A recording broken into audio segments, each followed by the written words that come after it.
Welcome, welcome. I just want to say I am so excited about our conversation today. This is Lauren Fogelman with Business Success Solution, and today's topic is financial storytelling, sharing the story behind the numbers. And I'm going to be speaking with Debbie Kilsheimer today, and I'll introduce you in just a moment.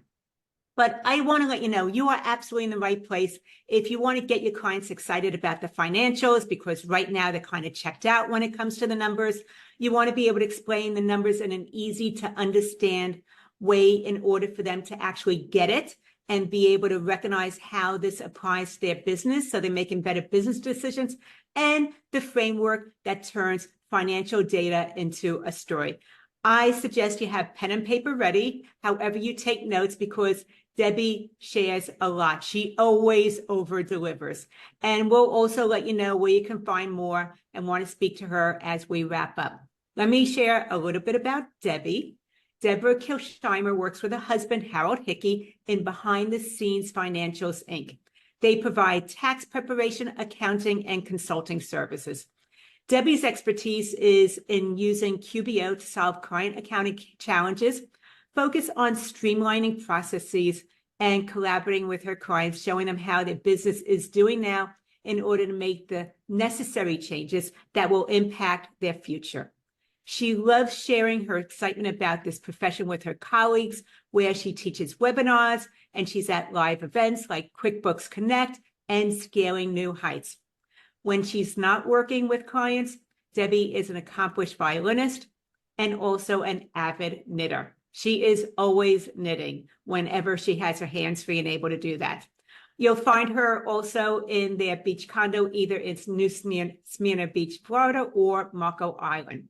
And if you want to learn more about Debbie Kilsheimer and Behind the Scenes Financials, you can do that at www.bts-services.com. So that's where you can go and find out more. But right now, Debbie, I just want to bring you into the conversation because I am so looking forward to this topic of storytelling. So before we do anything, can you just share a little bit about how you realize the power of storytelling and bring it into your firm and how you work with your clients? Well, I always found that, when we explain things to people, they kind of get this glazed over look. And I thought, well, how can I relay this information instead of going, well, your bank account balance is low. Or one of my favorite times to tell stories is when they're looking for an accountant. Why should I even have one? So I thought if I give them stories and analogies and reasons and examples, it all of a sudden the light bulb goes off. It becomes more real, and stories are memorable. People remember stories, so I came up with how to, like if I just give an example, then they'll remember it. And so I kind of come up with it, off the top of my head a lot of times, but I try not to talk in the numbers. When I look at the financials or something, I try to look at it and think, what does this mean? Or when they're looking to work with you, we think, well, why should they work? Why should I work with you? And, we say, well, because you should. And I said, well, because if you don't, you're going to, fail, or you come up with a reason, a story about why it's good. Or I always try to use examples of, when you're trying to get a concept across. A lot of people, I use restaurants a lot because people understand restaurants. Everybody eats out, or they drive a car. And, one of the big things is, well, why should I, pay for a subscription? And I say, well, do you drive a car? And they go, well, yeah. I said, well, you could walk. It's cheaper. Takes you longer. But you're willing to pay for a car. And they go, oh, they finally get the concept because you're talking to them as a story, kind of thing. So that's so I always kind of come up with analogies and metaphors and stuff like that. And, a lot of times I use the same ones over and over again, of course, different clients, but they seem to get it then. And I also think stories help them to get them to like you. I really don't think letters behind your name and accolades that you have or any of that, or how even good you are at this profession, as important as those things are, what they want is get them to like you. Mm-hmm. If they like you, they'll want to do business with you. Now you have to back it up with competence, but getting them to like you by telling stories and being real. And so they understand, because remember, they aren't accountants. So when you talk to them, look at the financial and what do the numbers mean? So think, you have to kind of think a little bit on your feet, like, what does this mean? And then if they're not getting it, you can tell when they're not getting it. Oh, absolutely. Their eyes glaze over. They want to Yeah, look at their they, phones and go yeah, back to texting somebody else. So, right. Like, and so mhm. that's why I think it's important. A lot of times, like when you're sending out proposals, especially, we just, talking one-on-one can be scary Mhm. because, well, I want them to accept it or whatever it is. Well, get on a Zoom call, because part of communication is more than words. It's body language and tone of voice. And, so get on it. If you can't meet them in person, get on a Zoom call. So at least you have better, you can see what they're saying. You can see if Mhm. they're, if your message is landing. And if it's not, switch it up, get it. I think our job is to have them understand. And, Mhm. they don't need to be, we need to get them to understand. They don't need to understand us. It's kind of like when I go to the doctor. Here, this is an example of what I come up with. We go to the doctor, and if he's Mhm. telling me about, he shows me a list of I had the blood work and all the stuff that happens. And I said, doctor, that means nothing to me. Right. Tell me what it means. See, we look at a financial statement and we know what all that means. They they don't want to look stupid. So they say, oh yeah. But they're thinking inside, what does all that mean?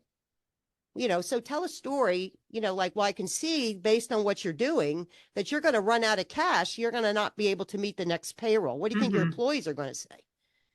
I can see with the money you're spending, your wife has access to the bank account, and, you're not doing a reasonable compensation. I can see the IRS knocking on your door. You want that to happen? I mean, you know, so get them, tell the story about what you're seeing by using Mhm. analogies and metaphors and stuff like that. And, use examples of real life, like I just did with the doctor. Everybody understands that, you know. Absolutely. So part of what I see with the storytelling with the numbers is that when you just give the numbers, they're very dry, they're boring, they're bland, they're vanilla to other people because they don't geek out over them in the same way that you do. They don't speak the language. But when you start to create stories and put it together with when this happens, this is the outcome, or this is why you're Mm-hmm. experiencing this, then it actually taps into the emotion Right. and they start to comprehend why they're now having this problem over and over and over again. And it has the potential of creating a light bulb moment for them that they didn't have up until then. So so when you're using that, I love the fact that you see your job is to get them to understand the financials and that you're able to create that um, analogy or give them a way of, okay, don't just talk about the numbers, but put them into a situation or a scenario. And if somebody doesn't know how to tell stories, and in the beginning, Debbie, I didn't know how either. That was something I actually put a lot of effort into. I joined Toastmasters for a year just to work on my storytelling.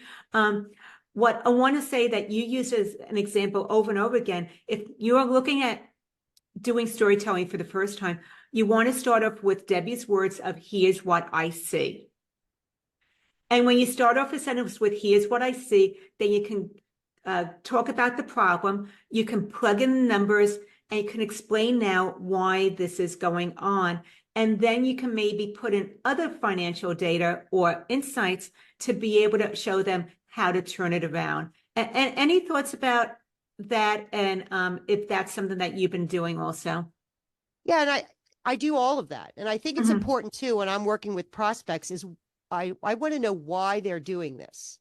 I mean, the fact that they made $1 million, $1 million has really no meaning of itself.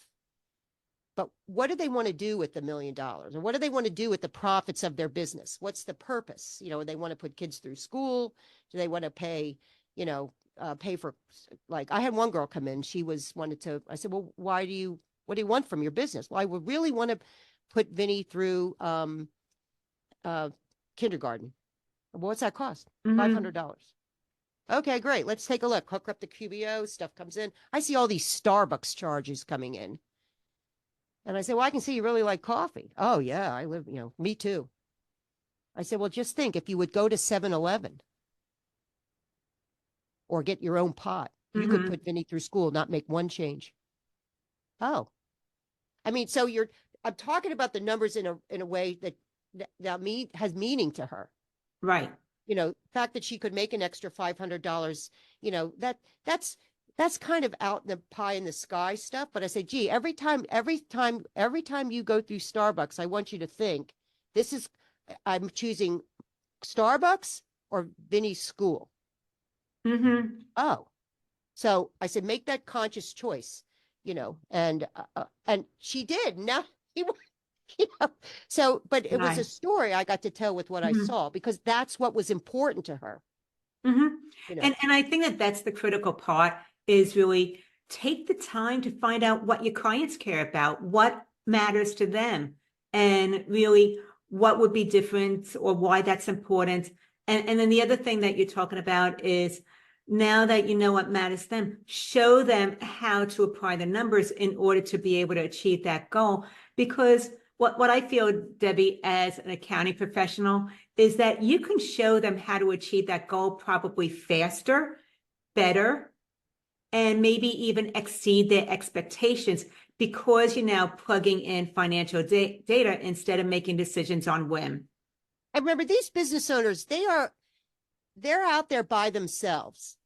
Meaning, they're thinking about their business, and may have staff that they're trying to, support, meaning pay their paychecks, and they have families at home they're trying to do. Who's on their side?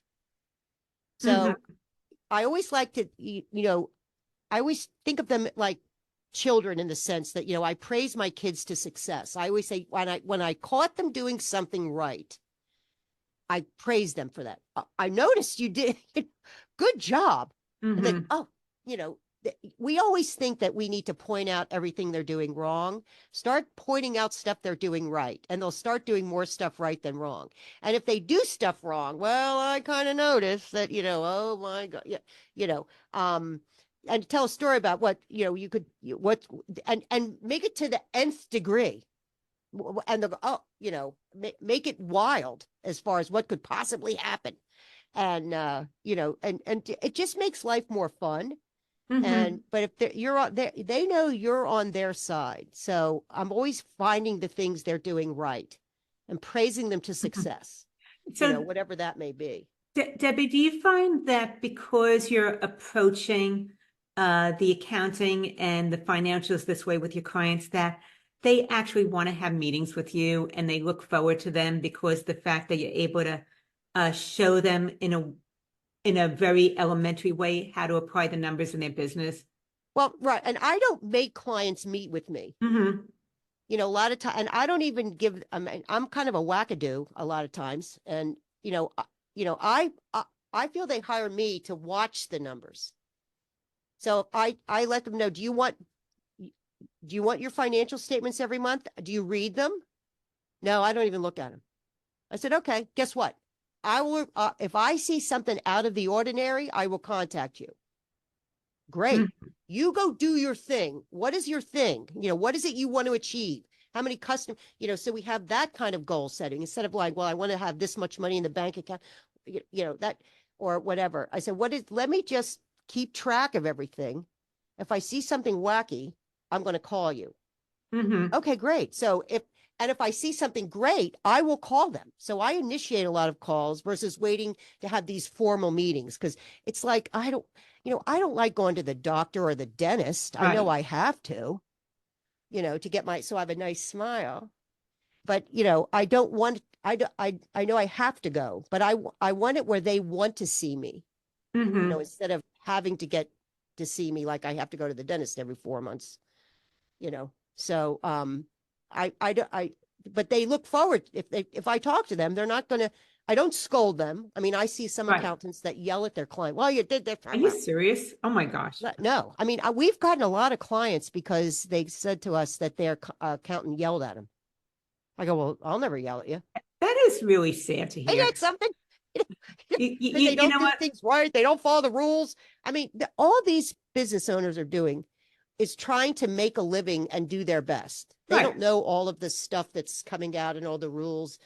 Like right now, this new BOI thing came out. You all familiar Hmm. with that? I mean, Hmm. call up and start talking about that.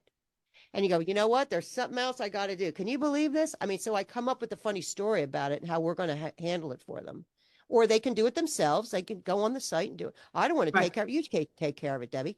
Okay, great. But they know that you're telling stories about what's going to happen if they do. And if you don't do it, you're going to have to, sell one of your kids. Maybe you want to. Okay, so part of what I hear and I absolutely love because I think that it needs to happen more is you do proactive accounting. If Yes. you see something, you are picking up the phone and reaching out to them, and whether it is really about telling them how proud you are of them, or about something that needs to be looked at because it's a concern, you're doing that in a very client-centered manner. And I believe that that is what differentiates firms from, everybody else that kind of blends in. Well, when I was, my dad was my pop was an accountant. My dad was a business manager. And my mom was a stay-at-home mom. Hmm. And I was the oldest of four. And we had, my dad did not make a lot of money, but we had everything we needed. I took violin lessons. I took piano lessons. I went to summer camp. I went to Girl Scout camp, as did my brothers and sisters. And my dad did it on a teacher's budget because he budgeted. He knew where the Hmm. numbers Right. went and what they meant and what, Hmm. I remember my mom putting the receipts in the stuff. So he took the bucket of money he was allotted and made it work for his family. And what was important to my dad, it was education. So we made sure Hmm. that we had the lessons we needed and all that kind of stuff. So I thought that's what accounting should be. When I got Hmm. actually into a profession, when I became a CPA, we always were looking backwards. I thought, who Yes. cares what happened 2 years ago? Not Hmm. that it's not important. It's kind of like when you want to lose weight, you need to track what you ate. So you write down everything you ate in your app or on Hmm. your piece of paper and go, oh, if I gave up this latte every day at 2 o'clock, I'd save 500 calories. That's 3,500 Hmm. calories a week. That's a pound. In a year, I'd lose 52 pounds by giving up one latte at 2 o'clock in the afternoon. Hmm. But you knew that because you tracked it. That to me was what accounting is. You Right. track what you've done so you can make a change for the future. What does that future want to be? If you never knew you wanted to lose weight, you wouldn't know to give up the latte. So what does Hmm. your future want to be? So I thought I want to be a proactive firm instead of always looking behind me. I, you know, I want to use all the technologies available to me, which makes me do my job faster because, so when people complain to me about, the cost of QuickBooks Online and this app costs money, I said, again, that's why I drive a car. It gets me there faster. Hmm. I could walk. I mean, I went up to New Jersey on Sunday, up and back in the day. Well, would have taken me a long time if I had to walk. I'd Oh, still, absolutely. you Okay, know, so you're actually talking about the whole change that's going on in the profession anyway, with adding in advisory services, being more future focused. But I also want to get back to something a little bit more fundamental with the storytelling. So we do financial statements, there's P&Ls and everything like that. How would you apply storytelling when talking with your clients about their financials and reviewing the statement? well, you have to have I just kind of put the numbers into what do they mean? Again, I know what it is they're after, Hmm. and say, look, by doing what you're doing, like I have a pool company that I work with, and their thing is making sure the employees are paid well and that, they can give to their church, which are all great things. Hmm. So I tell them everything you're doing is helping that mission. Now, and he says, I want to be able to give my employees more. I said, okay, so let's look at what would happen if you would raise the price or we cut this off or, and so he sees what what it means to make that happen. Hmm. So I guess, is that answering your question? So I know what they want.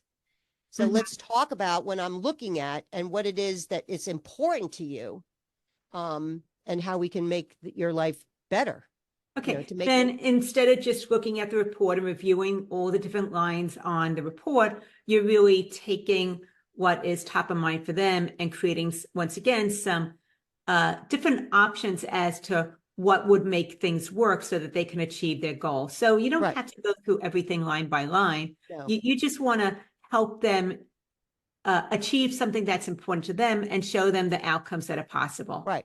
And sometimes they'll come to you and say, in fact, this same client I was talking about, his wife keeps wanting to cancel QuickBooks. Mm-hmm. Okay. I said, Wendy, go Are they back to going to go paper and back to pencil. like manual handwritten Yeah, spreadsheets? because she doesn't like to pay the monthly, you know. Right. So, I just kind of laugh at her. I say, okay, Wendy, you can go back to paper and pencil. Of course, my fee's Mhm. going to, 10 times. Oh, And I won't do it. absolutely. You know, If you even want to continue working with someone who's exactly. using paper You and know, pencil, so that's a whole other situation. so Mhm. I talk about what I look into the future about what's going to happen if they do this. This is the future. And sometimes Mhm. it might be because they want to do something incorrect, Right.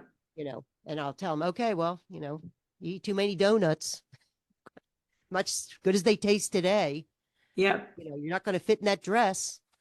hmm And do you feel that for someone that is interested in storytelling, but they really need the how-to steps, that there are certain elements to consider when you are starting to talk to your clients in that way? Well, just create a narrative structure, just Hmm think of another example, another like what is real, what's a place that people understand. That's why I use restaurants a lot, and, cars a lot. People know cars, they know restaurants. So I use those examples when I'm trying to get a point across. Um, you know, and people, remember, people don't know if your story's bad. hmm You might think, oh, that stunk. They don't know. So, and start telling, you tell stories to your kids all the time. I think my clients are like my kids. Like hmm trying to get them to do something. I'm trying to get them to want to do it. How do I get them to want to take out the trash? So you come hmm up with a story about, like, if you take out you come up with a reward at the end or something like that about what's going to happen if you do all that stuff. But just explain things in a way that are human, that are hmm real.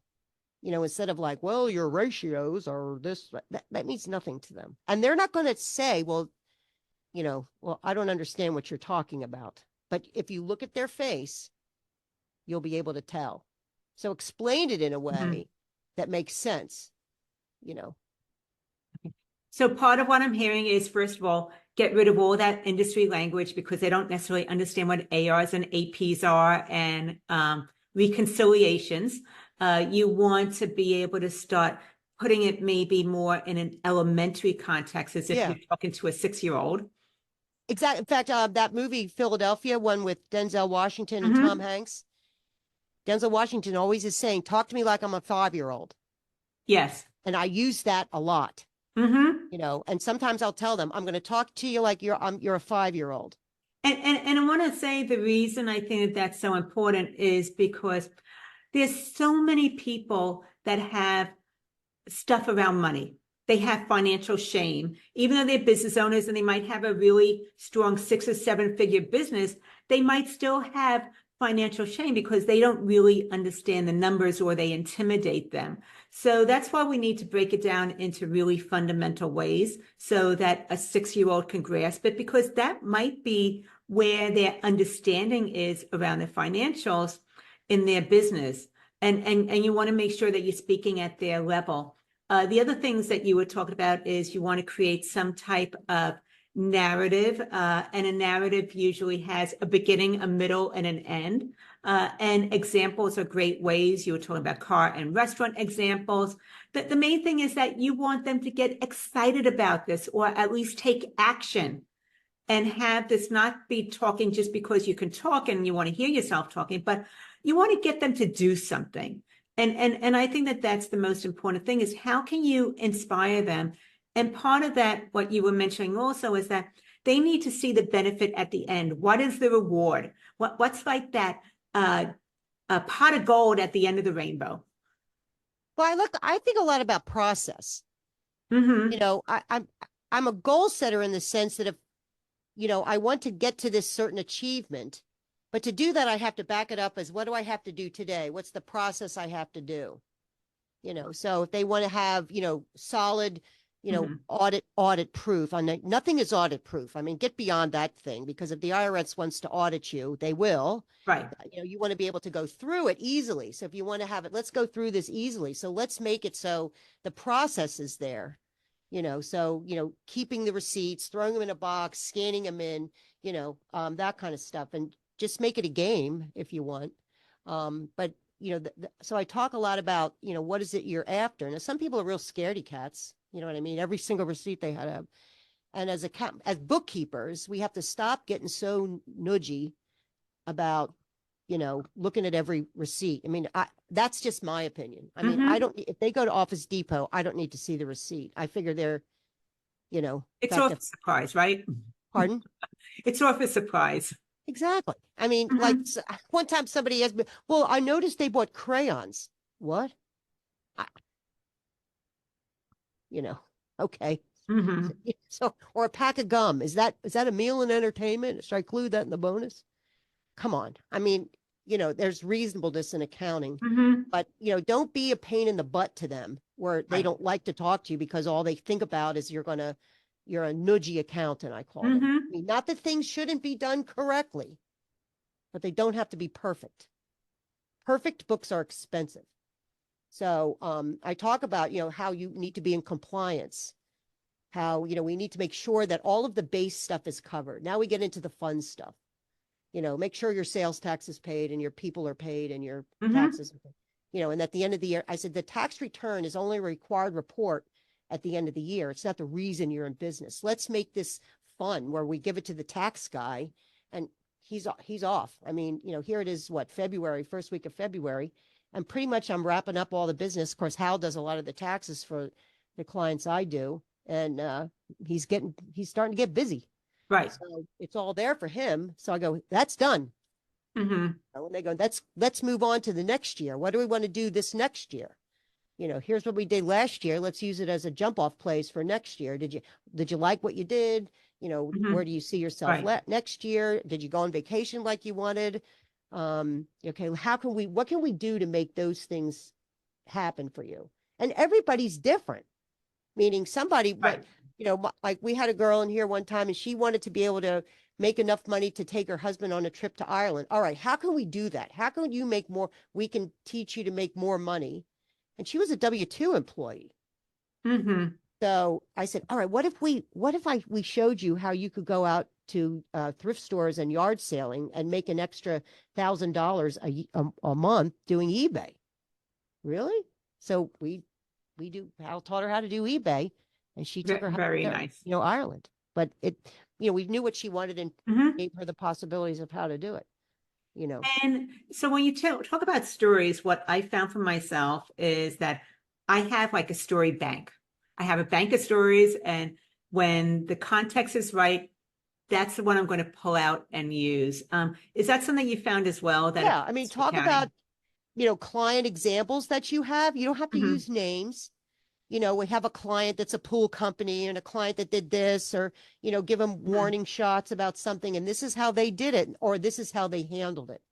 Um, so you have your examples or stuff you read about, and use that as examples for them to say, oh, I can see, because they don't know what's out there and they're afraid to ask. Hmm. Hmm. So don't be afraid to use examples about what somebody else did, how they, I use a comparison stories a lot, somebody that wanted to start a business that didn't involve an accountant and someone who Right. did, and the different levels of success the one that did it involve an accountant achieved versus the one that didn't. They didn't know what was the important things to focus on. Well, Hmm. you help them, the other one, focus on the right stuff, and I use comparison stories a lot. Okay, so you talked about two different types. There's client examples where you're doing something very specific because it proves a point. and then the comparisons, which I think is really important because when I was studying sports psychology and also neuropsychology of how our brains work by comparisons. We don't make very good decisions when something is out of context. We need to compare one thing to another, which is why people get caught up in research and they spend too much time in research. But by being able to give a couple comparisons, it helps them kind of weigh one against the other and look at which one's a better option for them.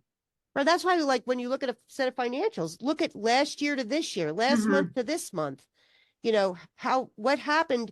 Why did sales go down? I mean, and talk about and ask them. They know the answers.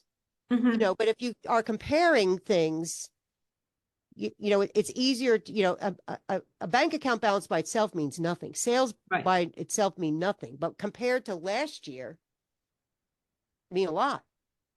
Compared to another, a lot of times they want to do industry. How am I doing compared to the industry standards? And I go, I don't know, because, if garbage in, garbage out, we're assuming the industry is doing it as well as you are. And the other point that is coming up is talking about that is stories aren't just about the words, but the words create an image in their minds. And some of your clients are actually going to be more visual than just wanting to see the line by line items on a report. So you might want to start using graphs and bar charts and everything like that and bring in more of the visual element, because it might be easier for some of your clients to grasp that and understand that than just printing out a regular P&L or balance sheet. Yeah. And right now QuickBooks Online has a lot of that stuff going on, and don't try to make them something they're not, meaning if they don't like that stuff, don't make them do it. I mean, if they don't want to read a financial statement, I don't make them. Right. I mean, I'm in, they don't like doing tax returns. I don't make them. I mean, that's why I never do like right now, all these tax organizers are going out. I mean, what could be worse than to fill one of those out? I mean, make it easy for your customers to want to do business with you. It's kind of like when you go to the doctor, you get that thing, please sign into the portal and fill out all this. Oh gosh. I hate that, but make it easy for them, make it frictionless where they want to do business with you. And with that, do you feel that there's any storytelling tools that you might have in your arsenal that would be helpful for someone else? I listen to story. I like fairy tales. I mean, Aesop's fables, you have a big, there was a problem, they solved it to come with a solution. So that's basically a real simple one. Fairy tales are always good. I mean, you don't have to have these big, Gone with the Wind type things. Just do a fable type of story, or kind of thing. Easy. I like things simple that they get. And so when you talk about simple, I think the other part is that sometimes it could be like just 3 sentences. The problem, the impact of that problem, and the solution. So it's like the beginning, the middle, and the end. Exactly. And that would be a story. Right. Exactly. And using it, instead of talk about their business, talk about another business and what they did. And light bulb will go, light bulb goes off. So that's the example. That's the doctors, the restaurants, the cars, the analogies. Yep. So those, I don't necessarily understand what metaphors are. So can you break that down? Because I know the word, but maybe the context would be better. Well, let me look up the word metaphor. Let's Google what metaphor means so you can. It sounds smart, though. It does, doesn't it? It's a figure of speech or applied to an object or action which is literally not applicable. Anything regarded as it's symbolic. Metaphor is symbolic of something else. Okay. So that's something that you use as well. Yeah. But they kind of, and the more you do it, the better you get. I'm kind of known for my stuff I think up off the top of my head, but, I'm doing this a long time. Right. So stuff kind of just comes to me now. And it's not that I'm any more special. I've just been doing it longer. And I thought, how can I explain this in a way that is so they're not like looking at me like deer in the headlights kind of stuff. And I noticed it like when I talk to a prospect comes in and they're talking to Hal. Hal has no concept. He's not listening, I hope, of when people are like not getting it. Mm-hmm. And, he'll explain in a tax voice about capital gains and, Right. and, then they just kind of, and I go, well, let me explain what he means. And then I tell a story about what he just said. And they go, oh, they Mm-hmm. get it. So Right. I found it very helpful for me. If you listen to somebody boring talk, Mm-hmm. say, well, how could I make it so they get it? So when we're talking, to a prospect, and I see Hal going off on his tax stuff, I go, well, let me tell you what he just said. They go, oh, I get it now. You Mm-hmm. know, so and they think he's brilliant with that, but he doesn't get that and he doesn't understand why don't they see that? I said, they're not tax people. You know, Totally. they're Yeah. not, Well, he geeks out numbers over it. He people. lives in it all day, every day. Yeah. Not everybody else finds it as easy or as simple as he does. So basically, stories connect the dots. That's really the Yes. They essence of make you it. human. They make it fun. They Yeah. make it more interesting. And you come across as a real person, not somebody that Mhm. just talks about taxes and Right. receipts and financial statements. And, it's kind of like you become a person with them, that somebody that cares about it, not just Mhm. their accountant that they don't want to talk to, or they don't want to talk to when they have to, you know. Exactly. So let's go ahead and start to wrap it up because we've covered a lot of the ins and outs, the nuts and bolts of storytelling. Essentially, what I would say is if this is something that interests you and you want to start doing this with your clients, listen to the stories that grab your attention and make sense to you and start to kind of model them and share them with your clients also. Debbie, every single time we talk, it is an engaging conversation. It is. Always enjoy our time together. Some of the things that we touched on is getting clients excited about the financials, how to be able to explain things in a story so it's easy to understand, and some of the frameworks that can turn that financial data that seems very, very boring and vanilla to your clients into a story so it gets them excited. And if somebody wanted to connect with you, talk with you further, find out more about what you do and behind the scenes financial, what's the best way for them to connect with you? Well, they can email me. My email is, I'll say it and then I'll spell it phonetically. It's bsfsdeb@gmail.com. Boy, Sam, Frank, Sam, dog, echo, boy @gmail.com. Mm-hmm. I'm on Facebook. I don't have a business Facebook. I am this. If you want to call me, my number is 386-852-5755. And my website is we said it wrong earlier. That's okay. Oh, It's that's okay. bsfsaccounting.com. But just call me. I'm on Facebook, email me, call me. We don't have enough friends in this business. So I love talking Mm-hmm. to all of you. I'm on Twitter. I read Twitter more than actually post on Twitter, but or X, I guess. X. Yep. You know what? I know that you are out there, you're accessible, you actually answer your phone, and you are looking to actually raise the level of accounting and be able to help make that difference. What you do makes an impact on the profession. Yeah, I mean this is that we change lives with what we do. Mm-hmm. We're not just a bunch of paperwork and financial statements and Absolutely. those are the I always tell people when I'm explaining, I said, I read financial statements like other people read French romance novels. I can see what they mean. Mm-hmm. Let me use my skill to help you achieve your goals. What are your goals? What do you want to achieve? Well, I want to put like with that girl that wanted to put her pay for her kids' school. Okay, let's make that happen. And it was an easy fix. Just stop on a Starbucks, or if you had Right. one more client, or, if they say they can't afford your fee, I kind of look and say, gee, if you sold one more job, you could pay for me, Mm-hmm. you know, come on, or do you want to, work at nights, weekends, and holidays? I said, I have a housekeeper. I know how to run a vacuum. I don't want to do it. Do you want to run a vacuum? Do you, no, that's why you hire me, Mm-hmm. so, You tell like that kind of stuff. So, but anyway, I think we need to be better with our customers Right. and, you know, with and ourselves, that we matter. We make a difference in people's lives, in their you know, we can make things that they want happen. It's not about the money. It's what the money can do for them. Absolutely.